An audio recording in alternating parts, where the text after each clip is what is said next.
My thoughts continue to act as nothing but a hindrance during our ascent, as if it weren't difficult enough trying to remember even the slightest detail about my dreams of the golden petal-coated paradise of a realm. Discovering my new travel companion's motives for voyaging onward hasn't eased my suspicions in the slightest. Not so much that he's seeking to reunite with his old pirate crew, they're nothing we couldn't handle in the past, more so who he hopes to seek out atop the mountain. Oh no, is he looking at me weirdly? The Green Ninja's looking at me weirdly. Has he changed his mind? Is he plotting to assault me? I shouldn't have told him about the Cap'n. That name, Nauticon, it's one I've heard before, yet much like my dreams, one I haven't a singular memory of encountering at any point. As much as they attempt to shrug it off and sweep it under the rug, Nia and Jay have quietly spoken that name several times. Either that or they both really enjoy Bananacon ice cream from the Dairy Dragon, but that wouldn't explain their sudden silence upon anyone else at the monastery entering the room. And they definitely know more than they let on. Now in that regard, I'm not exactly better. I am here on my own after all, or at least I was. Clancy has proven to be a valuable companion thus far. Him being cold-blooded may prove to be our greatest weapon out in the vicious cold, even more so than my elemental powers. They didn't exactly prove much use while trapped under all that snow after all. I have Clancy and only Clancy to thank for dragging me out of that one.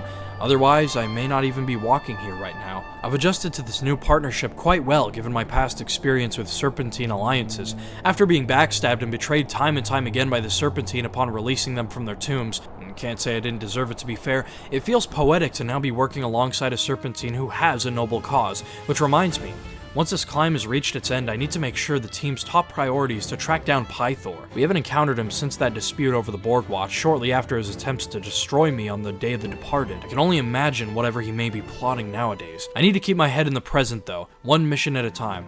Calm down, Clancy, it's only in your mind. You did dig him out from under that pile of snow. He seemed very grateful for that. Oh no, what if this is some sort of ninja trick?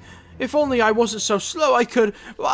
he's looking my way again! I look behind me to see how Clancy is faring through the deep snow. Clancy! I shout. How you holding up back there? Truthfully, I wouldn't be surprised if he couldn't hear a thing I was saying. No matter how loud I call out, these brutish winds and unsettling claps of thunder make it impossible to hear anything but the natural ways of the Wailing Alps. Still standing? Clancy responded. Sorry for being so slow. Peggy doesn't like the deep snow. She keeps getting buried. Clancy's speech was cut off by the ever so persistent, brutal winds of the mountain.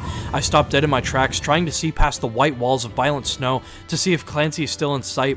Without hesitation, I make my way back to catch up with the serpent, knowing that if either one of us is left stranded on this inevitable tomb of a mountain, we would never be seen nor heard from again. Clancy! I screamed from the bottom of my lungs, holding out my flickering, buzzing lamp in hopes of attracting my companion's attention. Here! Clancy faintly responded from the snow. I lean in to make sure he can hear my instructions without fail. Clancy, grab onto my wrist. As we move forward, from here on out, we move as one unit. We can't afford to lose each other in the storm. Clancy looked scared, then shook his head and grabbed onto my right wrist as I continued to hold out the lamp. While I felt infinitely safer moving forward together, I know our progress would be slowed down, meaning a greater amount of time being spent in these brutal winds. Sorry for being a nuisance, Clancy responded after several minutes of silence. I know you wanted to come here all on your own. While that was my initial plan, I don't have an issue with not traveling alone, especially with someone as optimistic as Clancy by my side. You're not a nuisance, Clancy, I responded. Without you, I may not even be standing here right now. Between that and your unbridled optimism, nuisance is the last word I'd use to describe you. Another ninja trick? What is a strange way of speaking? Is he doing something to me? Like I'm getting warm inside, like some sort of magic trick. It feels good. I can feel my will is waning. I noticed Clancy look at me, almost as if he was surprised to hear what I had to say. Something told me he had never been complimented nor reassured too often, and that this makeshift pirate crew he was seeking out were the only people he felt even a little comfortable with.